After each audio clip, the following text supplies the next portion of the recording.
कल अपन ने ये पढ़ा था कि कोई भी एक चालक है और इस चालक को अगर अपन आवेश दे देते हैं, आवेश देने के बाद यानी हम इसको कहें कि ये आवेशित चालक है, तो आवेशित चालक के ऊपर आवेश है तो उसकी वजह से बाहर की तरफ एक फोर्स लगता है, सभी दिशाओं में बाहर की तरफ एक फोर्स लगता है और उस फोर्स की जो वैल्यू निकल के आएगी वो ये थी sigma square upon 2 epsilon naught into area था और एरिया को हमने लिखा था एस से, और ये हम याद रखेंगे कि जहां एस का मतलब है एरिया। फिर से सुनना कि कोई भी एक चालक है, अगर इस चालक को हम आवेश दे देते हैं तो आवेश देने के बाद ये आवेश की वजह से बाहर की तरफ एक फोर्स लगता है, यानी जैसे मैं ये कहूं कि ये कोई भी एक गुब्बारा है, अब गुब्बारे को आवेश नहीं देंगे और उस कंडीशन में हम इसको फुला दिए, ठीक है।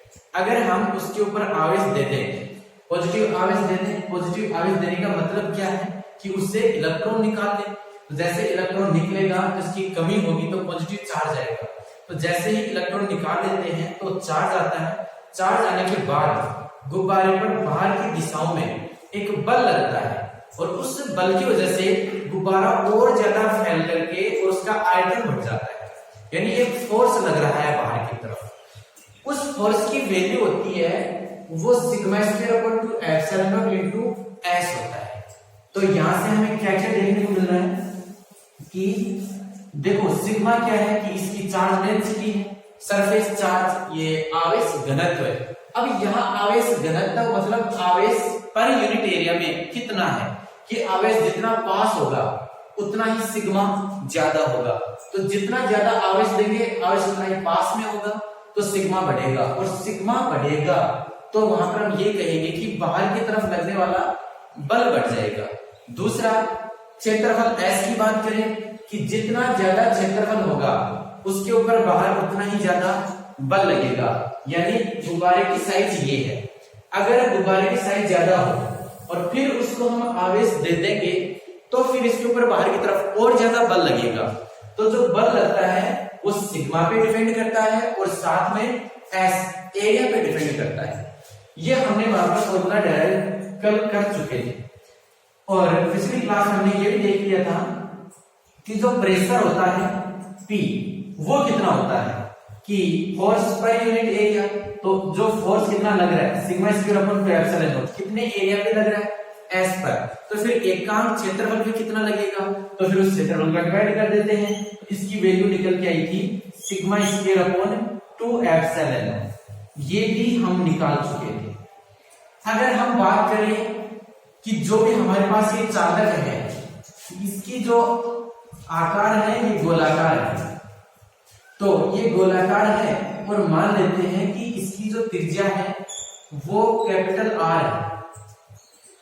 अब इसकी त्रिज्या कैपिटल आर है और इसकी साइज गोलाकार है, तो फिर इसका क्षेत्रफल क्या होगा वक्र पृष्ठ का, तो इसका जो वक्र पृष्ठ का क्षेत्रफल है जिसको हमने एस से डिनोट किया है वो हो जाएगा 4 पाई आर स्क्वायर।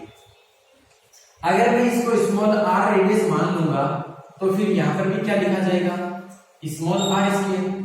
तो अब इसके ऊपर फोर्स कितना लगेगा, तो हम लिखेंगे F बराबर sigma square upon 2 epsilon naught into 4 pi R square. ये हम लास्ट क्लास में देख चुके थे। आज का जो अपना टॉपिक है वो ये है कि विद्युत क्षेत्र के एकांक आयतन में कितनी ऊर्जा संचित होती है। तो यहाँ जो वर्ड है वो एनर्जी ऊर्जा का शब्द यूज हो रहा है, और हम ये देखें कि ऊर्जा क्या होती है। तो ऊर्जा का रिलेशन कार्य से होता है, तो फिर कार्य में और ऊर्जा में दोनों में क्या अंतर हुआ, तो जो अपना कार्य या ऊर्जा का जो कंसेप्ट है वो कंसेप्ट 11th क्लास में चलता है, वहां से अपन इनको अच्छे से समझ लेते हैं। लेकिन फिर से हम एक बार थोड़ा सा 11th का रिवाइज करेंगे इस लेक्चर में, और फिर अपन 12th के इस टॉपिक के ऊपर आएंगे। तो अगर अपन कुछ 11th क्लास की बातें करें तो 11th क्लास में हमने देखा था कि कार्य होता है, एक ऊर्जा होती है, ये दोनों ही क्या होते हैं, तो हम ये कहते हैं कि वर्क करने की यानी कार्य करने की क्षमता जिसके पास होती है वो एनर्जी रखता है, ऊर्जा रखता है।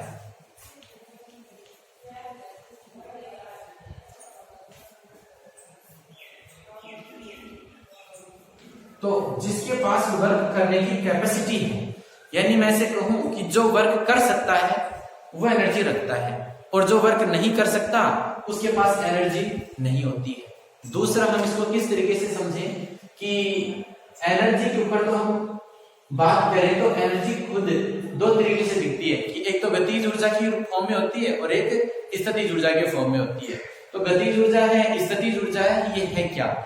जैसे हम इसका एग्जाम्पल की बात करें कि हमारे पास मान लो कि एक ये डस्टर है। अब ये डस्टर है, ये मेरी हथेली पे रखा हुआ है। अब मैं अगर इस डस्टर को यहां से उठा करके और यहां ले जाकर के रख दूं, तो क्या डस्टर को मैं अगर वहां ले जाकर रख दूंगा तो यहां से और वहां तक इस डस्टर को लेके जाने में मैंने कोई वर्क किया है क्या, मैंने कोई काम किया है क्या? तो मैंने इसको यहां से वहां तक लेके गया तो मैंने वर्क किया है क्या? तो वर्क का क्या प्रूफ है कि मैं कोई फोर्स लगा दूं, बल, और बल लगाने से इसमें कोई विस्थापन एक्स हो जाए।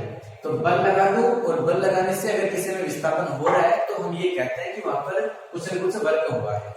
और यहाँ पर भी मैं इसको वैसे उठा रहा हूं तो मैं फोर्स लगा रहा हूं, और फोर्स लगा करके मैं इसको यहाँ रख रहा हूं तो यहाँ से यहाँ तक का इसमें विस्थापन भी हो रहा है। तो मैं ये कहूंगा कि मैंने यहाँ पर वर्क किया है। तो फिर इसको वहां ले जाके रख देते हैं। तो फिर जो मैंने काम किया है वो मेरा काम कहाँ गया? तो वर्क करने में मेरी एनर्जी खर्च हुई है, तो जो मेरी एनर्जी खर्च हुई है वो एनर्जी कहाँ गई? तो मैं ये कहूंगा कि मेरी एनर्जी इसके पास चली गई है। तो इसके पास मेरी एनर्जी गई क्योंकि ये यहां रखा है, इसके पास कोई एनर्जी, तो मेरी एनर्जी इसके पास गई है। तो एनर्जी जाने का माध्यम क्या है? कार्य। कि अगर मैं कार्य करूंगा तो मेरी एनर्जी दूसरी चीज में चली जाएगी जिसके ऊपर कार्य हो रहा है। तो कार्य किसी के ऊपर किया जाता है, और कार्य अगर हम किसी के ऊपर कर देते हैं तो फिर वो कार्य उसके अंदर ऊर्जा के रूप में स्टोर हो जाता है। तो कार्य किसी के अंदर इकट्ठा हो रहा है यानी वहां पर एनर्जी बन रही है। तो किसी भी चीज के ऊपर अगर अपन काम कर देते हैं या कार्य करते हैं तो जो कार्य किया है वो कार्य उस चीज के पास इकट्ठा हुआ है यानी एनर्जी में कन्वर्ट हो गया। तो खूब सारा वर्क इकट्ठा होता है, वो एनर्जी बनाता है। तो किसी भी चीज के ऊपर वर्क कर दो तो वो वर्क उस चीज के अंदर एनर्जी में कलेक्ट होता है, स्टोर होता है, वो ही है। अब कोई हमें ये कहे कि क्या प्रूफ है डस्टर के पास एनर्जी है? तो हम ये कहें कि एनर्जी, अगर मैं डस्टर को यहां से छोड़ दूंगा तो ये नीचे गिरेगा, तो इसके पास ये नीचे गिर रहा है तो वर्क करने की कैपेसिटी है, तभी तो नीचे आया है, यानी एनर्जी रखता है। तो ये कितनी एनर्जी रखता है? यानी डस्टर को मैं यहां रखूं तो ये कितनी एनर्जी रखता है? तो एनर्जी हम कैसे कैलकुलेट करें? तो बहुत ही इजी तरीका है कि मैं इसको उठा करके वहां रखता हूं, तो रखने में मैंने कितना काम किया था, वो काम ही तो एनर्जी बना है। तो मैं ये कैलकुलेट कर लूं कि मैंने कितना काम किया है या कितना वर्क किया है, और वो वर्क या वो मैं कार्य निकाल लूंगा, वो इसकी एनर्जी कहलाएगा।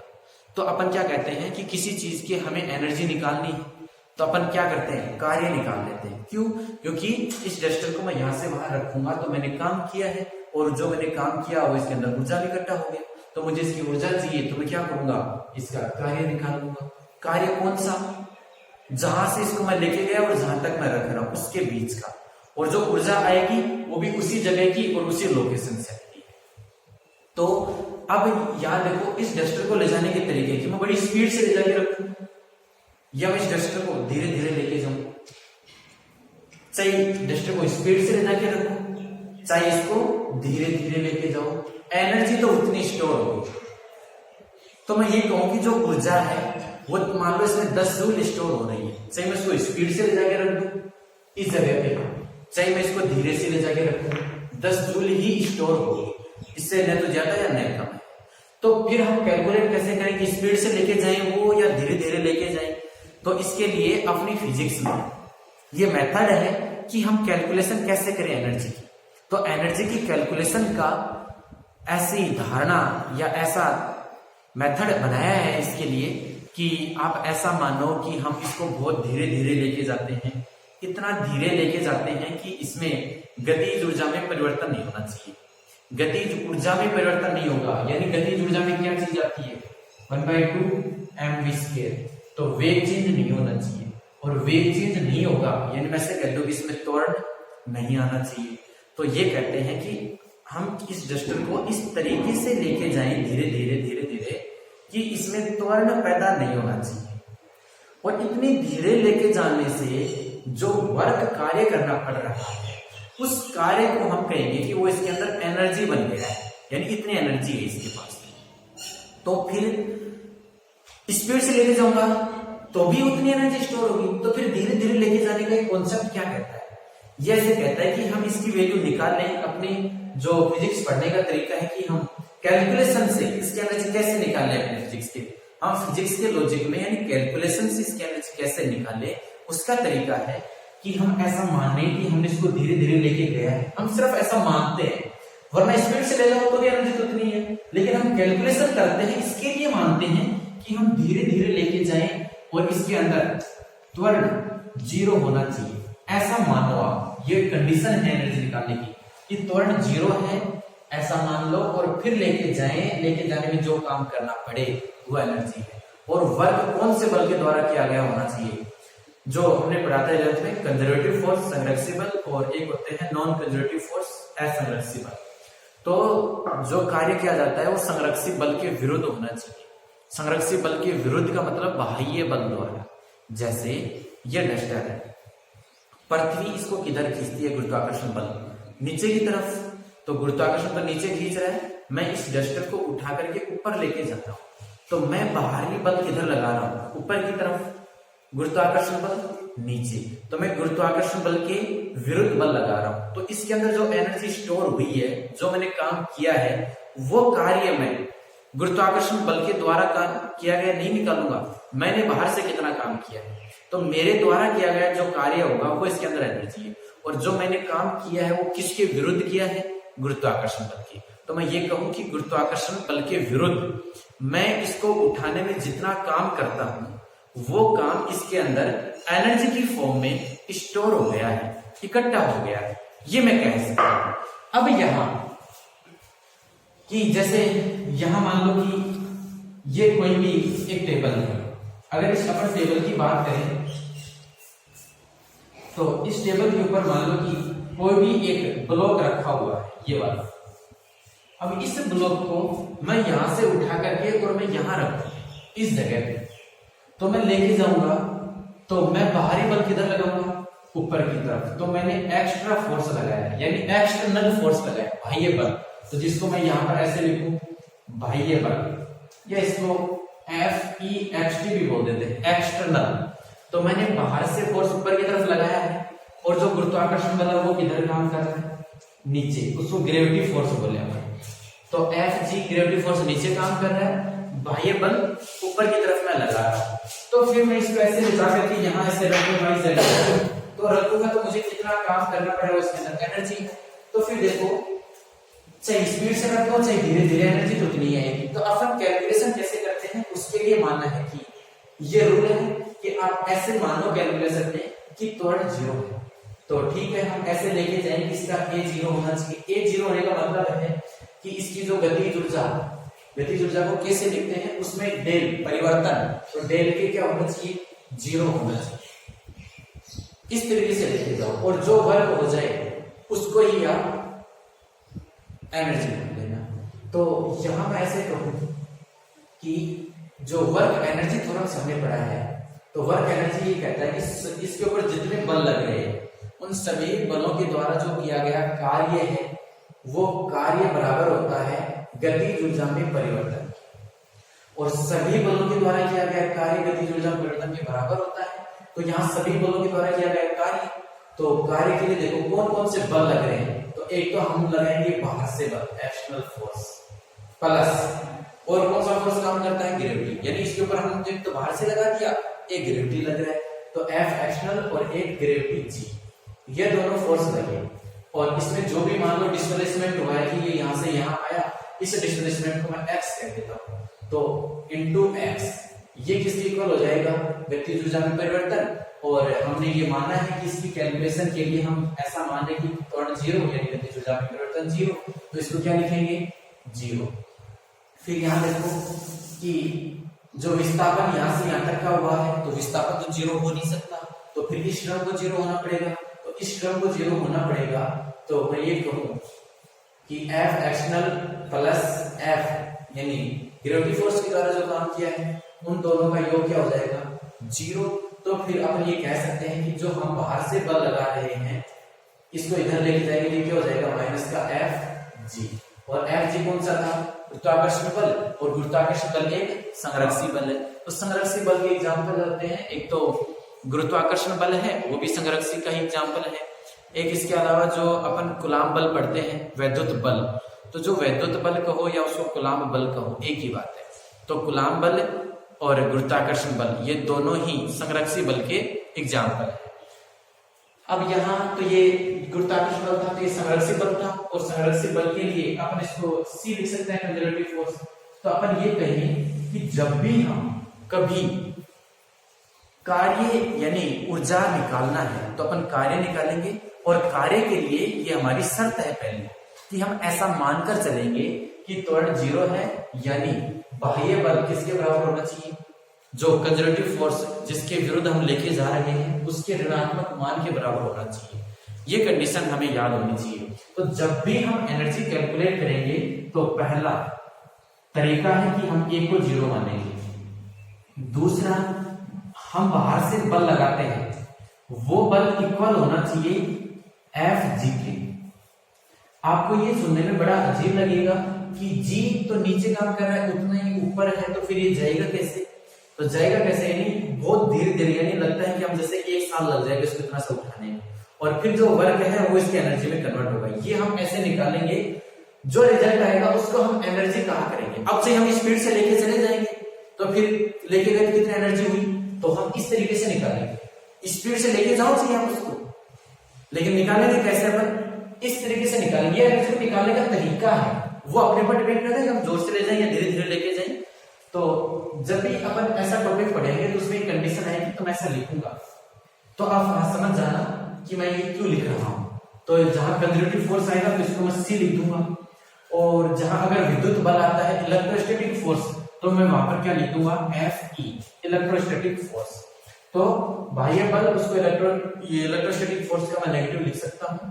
जब भी मैं एनर्जी कैलकुलेट करूंगा, तो हमें एनर्जी चाहिए, तो हमें कार्य वहां पर निकालना पड़ेगा कि अगर कार्य निकल गया है, तो एनर्जी तो बहुत ही इजी है, यानी कार्य तो एनर्जी होगी वहां पर। तो इसके बाद में अगर अपन बात करें कि जो अपना टॉपिक है ये संचित ऊर्जा, तो वही है, ऊर्जा चाहिए, तो मुझे क्लियर पता चल रहा है कि मैं यहां से क्या निकालूं, कार्य, तो हमें कार्य निकालना पड़ेगा। तो अपन अपने जो टॉपिक है 12th का, उसके ऊपर पहुंचते हैं कि ये टॉपिक क्या है। और इसके अंदर जो इंपॉर्टेंट बात थी वो हमें याद रखनी ये तो है कि जब भी हमें एनर्जी निकालनी है, तो कार्य निकाल लेंगे, और कार्य क्या होता है, बाह्य बल और विस्थापन x डॉट प्रोडक्ट। ये कभी भी गलती नहीं करनी है कि यहाँ पर आप कंजर्वेटिव फोर्स ले लो, यानी या तो विद्युत बल ले लो और फिर यहाँ x करो। यहाँ विद्युत बल नहीं होना चाहिए, यहाँ गुरुत्वाकर्षण बल भी नहीं होना चाहिए एनर्जी निकालने के लिए। एनर्जी निकालने के लिए ये जरूरी है कि बाह्य बल होना चाहिए, और बाह्य के लिए F बाह्य, और इधर ये विस्थापन, ये होना जरूरी है, तभी आप एनर्जी, और जो वर्क किया है वो काम एनर्जी में कन्वर्ट हो गया, फिर इसको हम U कहेंगे एनर्जी। तो U बराबर F बाह्य। अब हम ये सोचें कि बाह्य कितना है, तो एनर्जी निकालने के लिए अभी हमने देखा था कि जो ये बाह्य होता है, इस बाह्य को हम लिख सकते हैं माइनस का F E, यानी विद्युत बल है तो E, गुरुत्वाकर्षण है तो G, ये लिख सकते हैं। तो इस बाह्य की जगह में माइनस चिन्ह लगा करके और ये F E लिख लूंगा, तो इसको लिखा जा सकता है माइनस का F E डॉट x। अब कर सकते हैं, अब F E की वैल्यू रख के सोल्व कर लेंगे। तो अगर हम पहले ही F E डॉट x ले लेते तो माइनस नहीं आता अपने में, और ये आंसर में मिस्टेक होती है।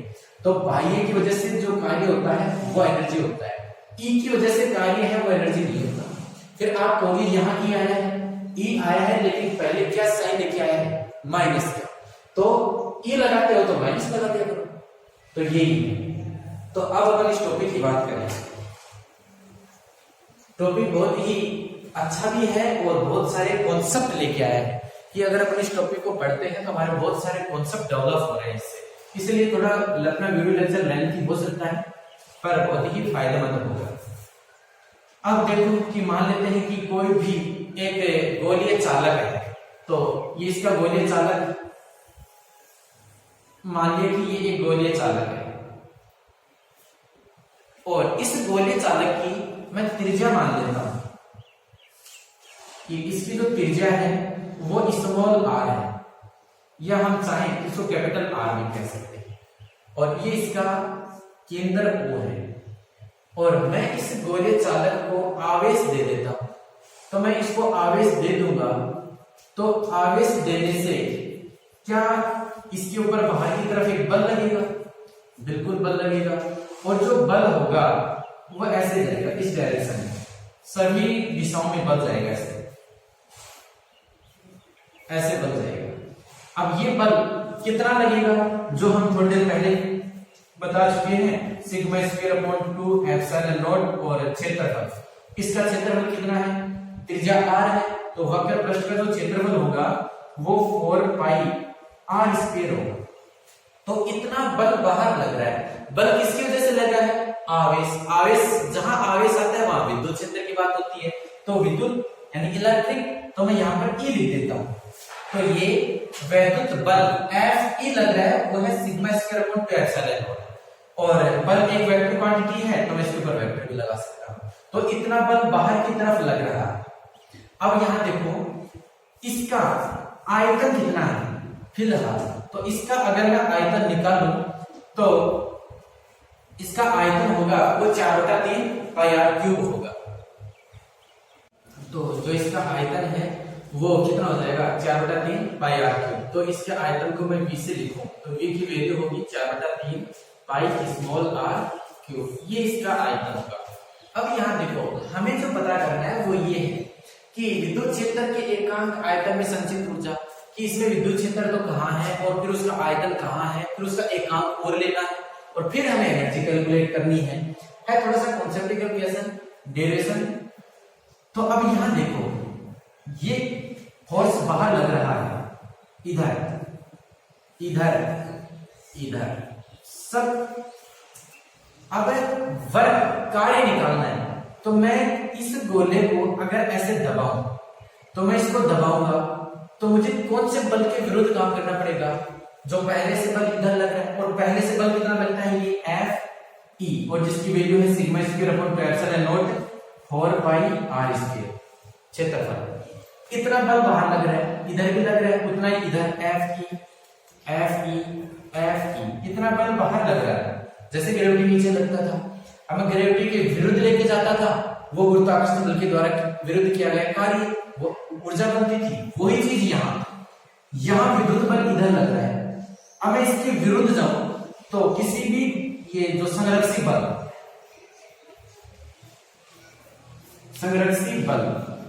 और संरक्षी बल के एग्जाम्पल क्या है? विद्युत बल या गुरुत्वाकर्षण बल।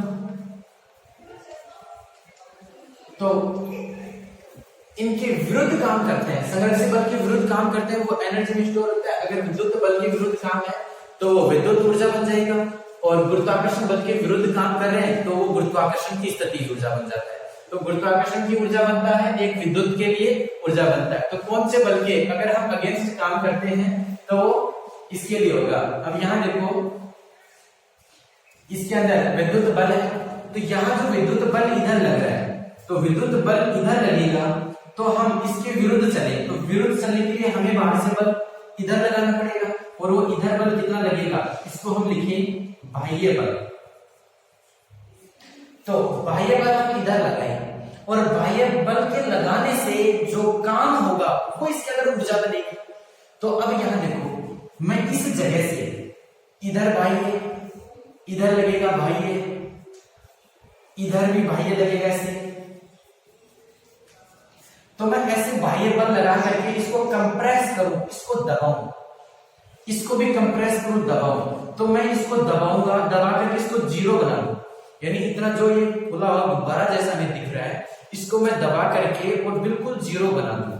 तो यहां से लेकर के और इसको यहां तक कंप्रेस कर दूं, तो इतनी त्रिज्या तक अगर मैं इसको दबाऊं, दबाने में जो मैंने काम किया है वो काम इसके अंदर ऊर्जा भी स्टोर होगा। और कहां की ऊर्जा, यहां से और यहां तक दबाने में जो ऊर्जा खर्च हुई है तो इसके बीच की ऊर्जा आ जाएगी, और बीच की ऊर्जा यानी इसके आयतन की बात हो रही है। फिर से समझना कि कोई भी एक गोला है, इसको मैं बाहर से ऐसे दबाऊंगा, तो यहां से दबा रहा हूं इस वाली पोजीशन से, और मैं इसको यहां तक दबा दूं, जीरो बना दूं, ऐसे जैसे पूरा फुला हुआ गुब्बारा है, जैसे उसकी हवा निकाल देते हैं तो पूरा सुस्त हो जाता है, ऐसे ही मान लो कि खुला हुआ गुब्बारा जैसा है, इसको मैं दबा रहा हूं और दबा करके बिल्कुल इसको सुस्त बना दूं, यानी जीरो बना दूं। तो बनाने में जो मेरे को काम करना पड़ा है वो काम इसके अंदर ऊर्जा में स्टोर हुआ है, और वो ऊर्जा कहां की है, इसकी ऊर्जा बनी, यानी यहां से यहां तक की ऊर्जा बनी है। तो इसकी यानी ये क्या है, त्रिज्या, यानी पूरा आयतन बनाएगा, तो इतने से आयतन की ऊर्जा है, तो मुझे इस आयतन की ऊर्जा चाहिए। तो इस आयतन की ऊर्जा मैं कैसे निकालूंगा, इसको दबा दूंगा और इतने आयतन तक, यानी इतने आयतन से जीरो बनाने में जो काम है वो इसकी ऊर्जा बनेगा। तो अब यहां देखो विद्युत क्षेत्र ऐसे निकलता हुआ जा रहा है बाहर, ऐसे निकल रहा है, और इसके अंदर ये हम पहले जानते हैं कि किसी भी चालक के अंदर विद्युत क्षेत्र जीरो होता है, जो हमने गाउस के नियम से प्रूफ किया था। तो यहां पर अगर अपन बात करें कि ये अब इसके लिए विद्युत क्षेत्र होगा वो किधर जा रहा है, बाहर की तरफ, तो विद्युत क्षेत्र ऐसे निकल रहा है, ये सब ई निकल रहा है। अब ध्यान से देखना, अब मैं इसको कंप्रेस कर दूं, यानी मैं इसको दबा दूं, तो मान लो कि इसको मैंने दबा करके और इसकी ये वाली शेप बनाई, तो मैंने इसकी ये शेप को यहां से यहां तक आ गया, तो यहां तक आने का मतलब ये दीवार हट गई, तो ये दीवार हटेगी, तो इसका मतलब क्या होगा, दीवार हटने का, यहां से ये ऐसे दीवार हट गई, तो दीवार हट गई, तो क्या विद्युत ये प्लस यहां होगा और प्लस यहां आ जाएगा, तो विद्युत क्षेत्र अब ऐसे निकलेगा। क्या इतना सा विद्युत क्षेत्र और बढ़ जाएगा, क्योंकि अब ऐसे निकल के जाएगा यहां से, तो ये इतना सा विद्युत क्षेत्र और बढ़ा है, ये वाला, ये विद्युत क्षेत्र बढ़ गया। तो क्या मैं किसी गोले को दबाता हूं तो क्या उसका विद्युत क्षेत्र बढ़ रहा है, इतना विद्युत क्षेत्र बढ़ गया। अब मैं इसको और दबा दूं, यहां तक ले आऊं, इससे पहले देखो इसके अंदर विद्युत क्षेत्र जीरो होता है, लेकिन मैं इसको दबा दूंगा और इसको मैं यहां तक ले आऊं, तो ये वाला यहां से हट करके और ये प्लस यहां से, क्या विद्युत क्षेत्र और बढ़ गया इतनी सी दूरी में। तो पहले देखो ये जीरो रहता था अंदर, अब यहां विद्युत क्षेत्र इतना सा और बढ़ गया। ऐसे मैं इसको लास्ट तक दबा करके और जीरो तक ले आऊंगा, तो सारा प्लस यहां, तो ऐसे विद्युत क्षेत्र आ गया। तो क्या विद्युत क्षेत्र बढ़ रहा है क्या, तो मैं ऐसे कहूं कि क्या मैं किसी को कंप्रेस करता हूं तो विद्युत क्षेत्र का आयतन बढ़ता है, तो विद्युत क्षेत्र के आयतन में वृद्धि होती है कि इतने से आयतन में बढ़ा है, तो विद्युत क्षेत्र का आयतन बढ़ गया है। तो इस समय मैं इसको दबा रहा हूं, दबाऊंगा तो दबाने में मैंने कितना काम किया, और जो मैंने दबाने में काम किया है वो काम इसकी ऊर्जा कहलाएगा। और इसको कंप्रेस करने से इसका आयतन तो जीरो हो गया, कि पहले यहां से इतनी त्रिज्या थी फिर इसकी त्रिज्या जीरो, तो आयतन तो जीरो हो गया, लेकिन क्या इसका विद्युत क्षेत्र का आयतन बढ़ गया। तो मैं कहूंगा कि हाँ, कि यहां से पहले विद्युत क्षेत्र यहां तक था, अब यहां से निकल रहा है, तो इतना सा आयतन विद्युत क्षेत्र का और बढ़ गया ये वाला। तो गोले को कंप्रेस करने से विद्युत क्षेत्र का आयतन बढ़ेगा और खुद गोले का आयतन जीरो हो जाएगा, तो विद्युत क्षेत्र का आयतन बढ़ेगा। तो मैं लिख सकता हूं कि विद्युत क्षेत्र का आयतन बढ़ जाएगा और गोले का आयतन कम हो जाएगा। तो फिर इतना सा आयतन विद्युत क्षेत्र का मैं बढ़ाता हूं, तो विद्युत क्षेत्र के इतने आयतन को मैं बढ़ा रहा हूं, तो बढ़ाने में मैंने फोर्स लगाया, विस्थापन किया, कार्य हुआ, कार्य ऊर्जा बनी। तो वो कितनी ऊर्जा बनी है और वही ऊर्जा मुझे निकालनी है। तो हम अब फिलहाल अपना जो क्वेश्चन है या उसके ऊपर अब पहुंचे हैं कि मैं इसका विद्युत क्षेत्र कितना बढ़ा रहा हूं, कि इतने गोले से मैं इसको दबा दिया तो मैं इतना विद्युत क्षेत्र बढ़ा सकता हूं, और इतना विद्युत क्षेत्र बढ़ा रहा हूं यानी इतना विद्युत क्षेत्र का आयतन बढ़ा है। तो इतना आयतन बढ़ाने में मैंने जो काम किया है वो इसके अंदर एनर्जी बन गई इतनी, यानी इतने से आयतन की एनर्जी, और इतने से आयतन की एनर्जी निकालूंगा तो एकांक आयतन की चाहिए तो आयतन का भाग दे दूंगा एनर्जी में, और वो एकांक आयतन की एनर्जी UV मुझे मिल जाएगी। इसको UV से डिनोट करते हैं, जिसे एनर्जी डेंसिटी भी कहते हैं यहाँ पर। तो अब हमें यहाँ जो एनर्जी निकालनी है तो इसका डेरिवेशन स्टार्ट करते हैं।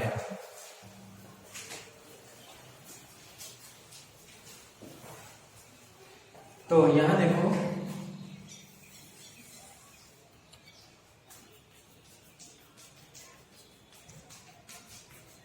ये चालक हो रहा है,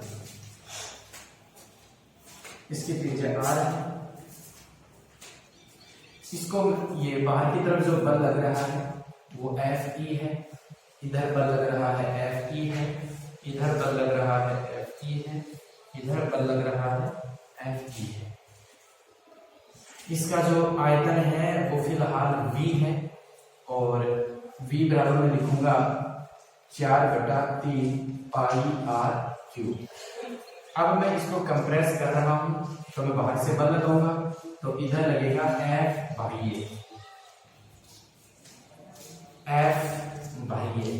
और हमें ऊर्जा निकालनी है। तो इसके लिए तरीका है कि हम इस तरीके से बल लगाएं कि बाह्य बल इसके बराबर होना चाहिए इलेक्ट्रोस्टैटिक के, यानी एक्सेलरेशन 0 होना चाहिए, तभी हम एनर्जी कैलकुलेट कर सकते हैं, वरना कैलकुलेट नहीं कर पाएंगे। बेशक हम स्पीड से कंप्रेस कर दें तो कोई बात नहीं है, एनर्जी कितनी होगी उसको निकालने के लिए हमें ऐसा मानना पड़ेगा कि हम धीरे धीरे कंप्रेस किया है, एक्सेलरेशन 0 हुआ था, ये मानना पड़ेगा। तो और मैं इसको कंप्रेस ऐसे बाह्य बल अंदर की तरफ लगा करके और मैं इसको कंप्रेस कर देता हूं तो ये इतना हो जाएगा, कितना बन गया। तो देखो यहाँ ओरिजिन से R डिस्टेंस मैं इसको कंप्रेस कर देता हूं तो इतना सा कितना दब गया, dr हमने इसको कंप्रेस कर दिया है। तो dr इसको कंप्रेस किया है तो अब इसकी त्रिज्या कितनी बचेगी, r माइनस dr मुझे इसकी त्रिज्या लिखनी चाहिए। तो जो अंदर वाला गोला है इसकी त्रिज्या r माइनस dr हो जाएगी। कंप्रेस करूंगा तो ये चार्ज यहाँ पर हमें शो होगा और हमें ये इधर दिखा देना चाहिए कि ये चार्ज यहाँ पर आ जाएगा। अब यहाँ देखो कि जैसे ये सेंटर है, सेंटर से यहाँ तक की डिस्टेंस r है और मैं रेफरेंस ले रहा हूँ मेजर करने का यहाँ से, कि मैं यहाँ से डिस्टेंस मेजर कर रहा हूँ और इधर जा रहा हूँ, ये r है। इसके बाद अगर मैं थोड़ा सा इसकी लेंथ को इंक्रीज करूंगा तो मुझे लिखना चाहिए यहाँ का dr, क्योंकि r इधर बढ़ रहा है। लेकिन क्या मैं ये r है इसको कंप्रेस कर दूं और मैं इसको यहां तक ले आऊं तो भी क्या मुझे dr ही कहना चाहिए? नहीं। इस कंडीशन में जो हम आ रहे हैं वो रेफरेंस के अपोजिट है, और रेफरेंस के अपोजिट है तो हमें माइनस का dr लिखना चाहिए कि अब यहां तक की जो बची है वो r माइनस dr है। यहां तक के लिए क्या लिखेंगे, r प्लस dr। तो इस कंडीशन में तो dr लिखेंगे, इस कंडीशन में माइनस dr। तो वही यहाँ पर है कि हम यहाँ से इसको यहाँ तक कंप्रेस कर रहे हैं और मेजर करने का रेफरेंस इधर है, तो इसलिए यहाँ पर अपन लिखेंगे माइनस का dr, डिस्प्लेसमेंट हुआ इसके अंदर, तो ये माइनस का dr हो गया है। तो अब हमें निकालना है वर्क, कि हमने कितना वर्क यहाँ पर किया है। तो उसके लिए देखो कि जो किया गया वर्क है, अगर मैं इसको थोड़ा सा कंप्रेस कर रहा हूं यानी विस्थापन थोड़ा सा हुआ है तो बल भी थोड़ा सा लगेगा, यानी बल थोड़ा लगेगा। ये देखो फोर्स तो F और F एक्सटर्नल है लेकिन वर्क कम होगा, बहुत अल्प वर्क करना पड़ेगा। तो हम dw लिखेंगे, वो हो जाएगा F कि हमने बाहर से बल लगाया, तो बाह्य बल डॉट कितना विस्थापन हुआ है, तो विस्थापन हुआ है dr वेक्टर, लेकिन रेफरेंस के अपोजिट थे इसलिए माइनस का साइन आएगा। हमें निकालनी है एनर्जी, एनर्जी के लिए बाह्य बल द्वारा किया गया कार्य चाहिए, तो हम ये निकाल चुके हैं। अब हम Fi की वैल्यू नहीं जानते, लेकिन ये हम पहले अभी प्रूफ कर चुके हैं कि इसके लिए जो हम लिखेंगे वो F बाह्य है, उसको अपन किसके इक्वल लिख सकते हैं, माइनस का F, और इलेक्ट्रोस्टैटिक फोर्स एफ ई हम लिख सकते हैं। तो इसकी जगह हम ये वाली वैल्यू पुट करें तो ये मिलेगा D W equal to minus का F E vector dot minus का डी आर, तो ये माइनस का डी आर है, माइनस है इसका माइनस है तो दोनों प्लस हो जाएगा। तो फिर ये लिखा जाएगा D W equal to F E vector dot D R vector, ये यहां पर आ जाएगा। माइनस ये माइनस दोनों प्लस हो गए हैं, लेकिन ये देखो अगर हम इधर जाते इधर आयतन बढ़ाते तब तो लिखते प्लस का डी आर, और इधर आए हैं तो माइनस का डी आर, और यहां पर डॉट प्रोडक्ट हटाएंगे तो cos थीटा आता है, तो इसको क्या लिखेंगे D W F E vector का मोड डी आर वेक्टर का मोड cos थीटा। अब यहां थीटा के लिए देखना कि जो डी आर हुआ है वो बाहर की तरफ है, डी आर इधर जा रहा है, और एफ ई है वो किधर है, बाहर है। फिर से फोकस करना कि जो इसका एफ ई है इलेक्ट्रोस्टैटिक ये भी बाहर, और प्लस का डी आर है तो ये भी बाहर है, इसलिए थीटा 0 लिखा जाएगा, एक ही डायरेक्शन में। यहां पर सब यही सोचते हैं कि जो हमने डिस्प्लेसमेंट किया था वो तो इधर था, तो फिर डिस्प्लेसमेंट डी आर इधर एफ ई इधर 180 लिखना चाहिए, थीटा नहीं लिखा जाएगा। इसका कारण ये है अगर यहां माइनस रखते तब तो 180 आता, लेकिन माइनस है प्लस डी आर है, और प्लस होने से इधर जा रहा है एफ ई ये भी इधर है, तो यहां पर cos 0 लिखा जाएगा। अब इसको आगे लिखें तो D W equal to F E vector का मोड इसको एफ ई लिख देते हैं, और ये आ जाएगा डी आर। ये स्मॉल वर्क डन है, तो इतना सा वर्क किया तो ये एनर्जी में कन्वर्ट हो जाएगा, यानी कितनी एनर्जी स्टोर हो गई है। अब आगे देखो एफ ई की वैल्यू हम जानते हैं, इसीलिए हमने इसको एफ ई में कन्वर्ट किया, और एफ ई की जो वैल्यू होती है जो हम पहले वीडियो लेक्चर में निकाल चुके हैं, sigma square upon 2 epsilon naught, और इसका area 4 pi small R square, वो हम यहां पर रख देंगे। तो डी डब्ल्यू इक्वल टू जो एफ ई था वो था sigma square upon 2 epsilon naught 4 pi small R square था, तो ये आ जाएगा sigma square upon 2 epsilon naught 4 pi R square D R हो जाएगा। ये इसका वर्क डन है, हमें चाहिए टोटल वर्क डन। तो टोटल वर्क डन कैसे निकालेंगे, दोनों तरफ इंटीग्रेशन कर देंगे तो वो टोटल वर्क डन आ जाएगा। लेकिन इसको हम क्या लिख सकते हैं इतनी सी टर्म, क्या ये स्मॉल आयतन इस पार्ट का जो ये वाला पार्ट है इसके बीच का इसका जो आयतन है उसको मैं डीवी कहूं, क्या मैं डीवी को 4 pi R square D are लिख सकता हूं, 4 pi R square D are, क्या मैं ऐसा लिख सकता हूं? तो ऐसा लिख सकते हैं, इसका हम प्रूफ देखते हैं कि ऐसा हम क्यों लिख सकते हैं इसे। तो यहां देखना, देखो यहां 4 pi R square D are है, इसका अगर अपन डीवी करें और इसका जो इंटीग्रेशन करें तो फिर ये कंप्लीट, देखो डीवी क्या है, स्मॉल वॉल्यूम है, इसका इंटीग्रेशन कर देंगे तो कंप्लीट का जाता है। तो देखो डीवी स्मॉल और इंटीग्रेशन करने से कंप्लीट भी आ गया। अगर इसका डिफरेंट ये इंटीग्रेशन करेंगे तो 4 पाई आर का कितना हो जाएगा, एक टर्म जुड़ जाएगी, और ये तो ये कितना बन गया 4/3 पाई आर क्यूब, और ये भी क्या होता है वॉल्यूम भी होता है। तो अपन वहां पर ये 4 pi R square D are है, इसको वॉल्यूम में कन्वर्ट करना था, तो देखो इसका इंटीग्रेशन करेंगे तो फिर वो v बनेगा यहां से, तो हम ये लिखें कि कुल कार्य,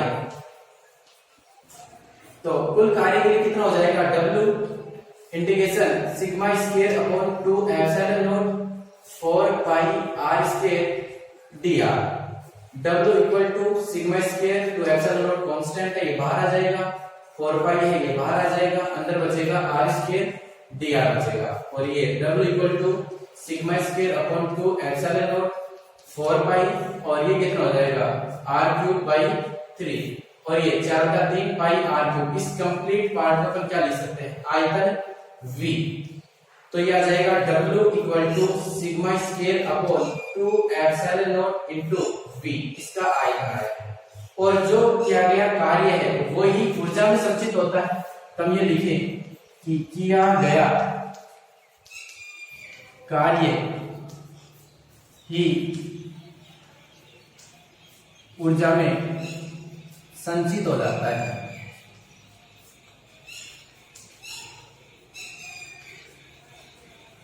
तो जो W है वो क्या हो जाएगा, एनर्जी U, तो U बराबर हो जाएगा sigma square upon 2 epsilon naught और इसका आयतन V, जो हमें याद रखना है।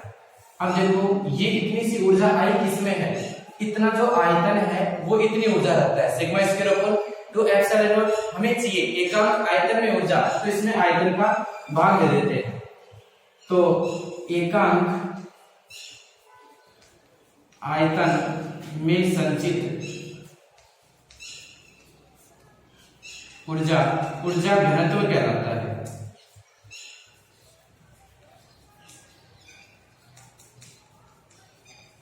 इसे U और सब स्क्रिप्ट में V से प्रदर्शित करते हैं।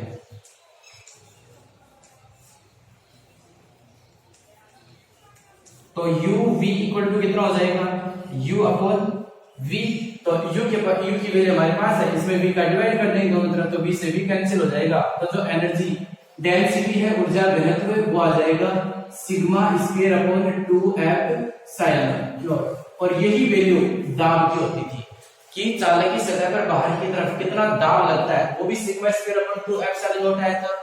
और यहाँ भी कि इसके एकांक आयतन में कितनी ऊर्जा संचित होती है, वो भी sigma square upon 2 epsilon not आया है। अब देखो दोनों की वैल्यू सेम क्यों है, क्योंकि जो ऊर्जा घनत्व का जो मात्रक होता है वही मात्रक दाब का होता है, और यहाँ पर इनकी वैल्यू भी सेम आई है। इसी के साथ ये टॉपिक कंप्लीट होता है, बाकी का अगले वीडियो लेक्चर में पढ़ेंगे। धन्यवाद।